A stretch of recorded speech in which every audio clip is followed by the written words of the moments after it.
All right, folks, here's another one.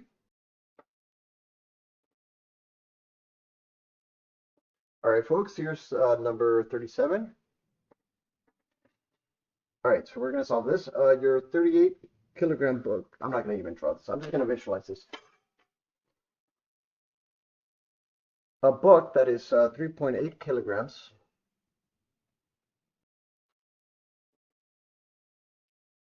is next to you on a horizontal seat of your car. So let's just say it's inside the vehicle. It's on some seat. Doesn't matter where. The coefficient of static friction between the book and the seat is 0.65, and the coefficient of kinetic friction, and this is that. Suppose you are traveling at 72 kilometers per hour, for which they convert for you. So, which is that. So, let me write this down. So, the coefficient of static is going to be 0.650. The coefficient of kinetic is going to be 0.550. The speed of the vehicle initially traveling at 20 meters per second. I know my notation is different from your guys' used to. I usually I don't like to treat the velocity as some initial velocity. I like to treat them in the scenario that it's moving at that speed and then it's slowing down, or other scenarios, because anything can vary. All right. So suppose you are traveling at 72 kilometers per hour and brake to a stop over a distance of 45 meters. So let's just think about what's going on with the vehicle, okay? I'm not going to worry about the object. So let's just simplify this whole scenario as you have some vehicle, right? And and this vehicle is going to decelerate, as we call it. We're not going to worry about the friction. Let's just say that it's going to have some force that's going to cause it to slow down. So in a realistic scenario, it's the same thing with this object. So let's say inside that vehicle, you have a stationary object. Let's say it's on ice. Pretend it's on ice. And this object, this other block, is going to move in the opposite acceleration. So what do you think is going to happen to the relative motion of this object? It's going to accelerate in the other direction. So if it's on ice, and I'm talking about realistically here, realistic scenario is states, and I say that because you can verify this. I don't want some idiot to say, that's not so. I don't want some fucking idiot to say that. Holy shit. Yeah, make an ass of yourself. Yeah, keep doing that. Anyways, so if you have a block that's sitting on a surface that's on ice, or some frictionless surface, and that surface accelerates in the opposite direction, meaning that you're tracking the motion of that surface, um, then that's another way of saying that this object will apply some frictional force. All right, notice I say the word frictional. It's not generally that there's a force in there. Is that relative motion is kind of strange, and if you understand that, then you'll realize that let's just pretend that there's a force that's going to cause the object to accelerate. So whatever that force is, let's just call that ma, right? Let's just say that force, um, I don't know if I would call it. Okay, well, I guess, I mean, that's what the professors do, so I'm just going to do the same thing. So let's just say that the force is really the mass of the object, of that surface that's sitting on it, times the acceleration. Either way, the acceleration would have to be the same of the vehicle. This is important. All right. So now, since we simplify, let's say that you have a book sitting on the vehicle, and we're going to supply some friction force. Okay? So depending on the direction that it's moving, either way, the force of the friction that it would have to overcome would have to be the mass mg of the normal force. I'm just doing all the forces diagram here.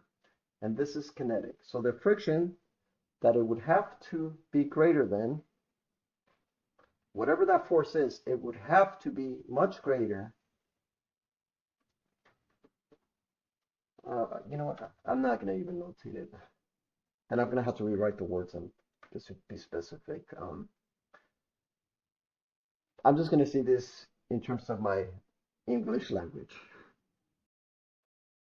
The force, whatever that force is, in order for the object to move, it would have to be greater than this force right here, than this force, which is going to be the force of static, mg.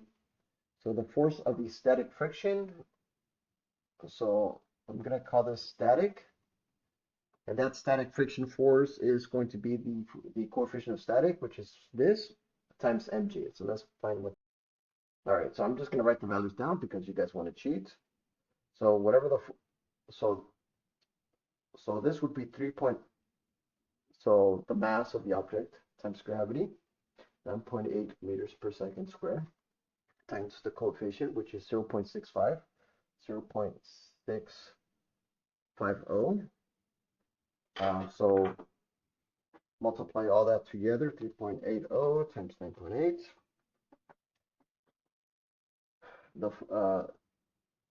So this would have, the force would have to be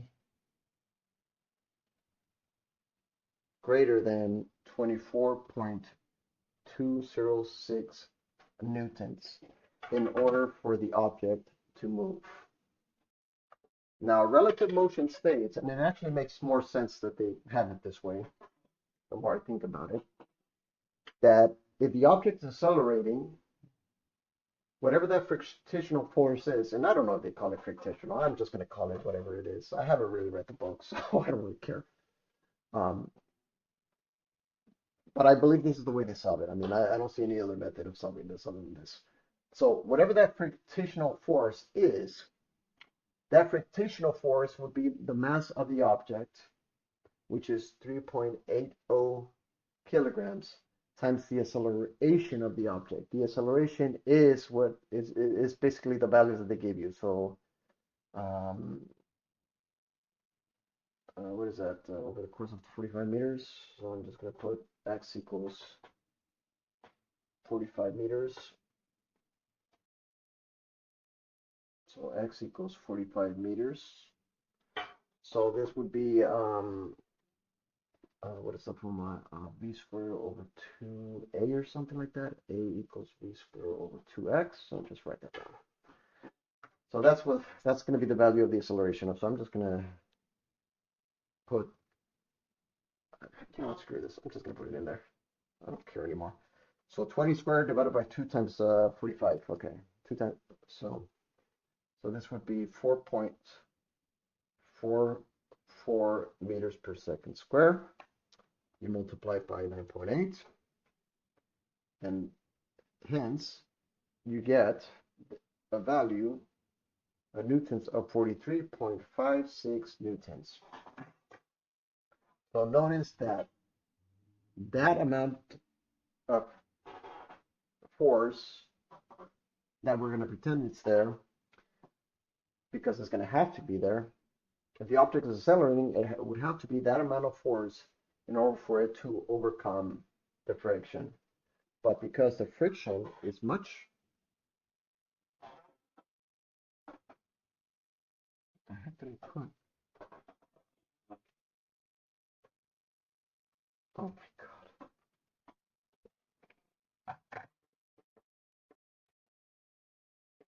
Sorry guys, I put this in the calculator wrong. Anyway, let's just say it's 17 newtons. So, all right, so notice that this force is less than this. Okay, yeah, because I just looked at it and I was like, wait, this is greater. What the fuck? But no, this is actually less. So this force right here would have to be greater than this. But because this force is less than the friction of the static, then it just doesn't move. So, and I guess we're just going to call the acceleration zero at that point. We're just going to say that the velocity is zero. So we don't really need to do much of the forces diagram other than that. So I think what we do is we just basically say that, whatever the object is accelerating towards from that book, or let's say that the object is applying at 17 newtons force, and the force of, will it be enough to overcome 24.26 newtons? Well, the answer is strictly no, it will not. That's going to be the answer. What force did the seed exert on the book in this process? I think this is going to be the answer right here. So 16.89 newtons. I think that's just what I found. Anyways, folks, I hope you enjoyed.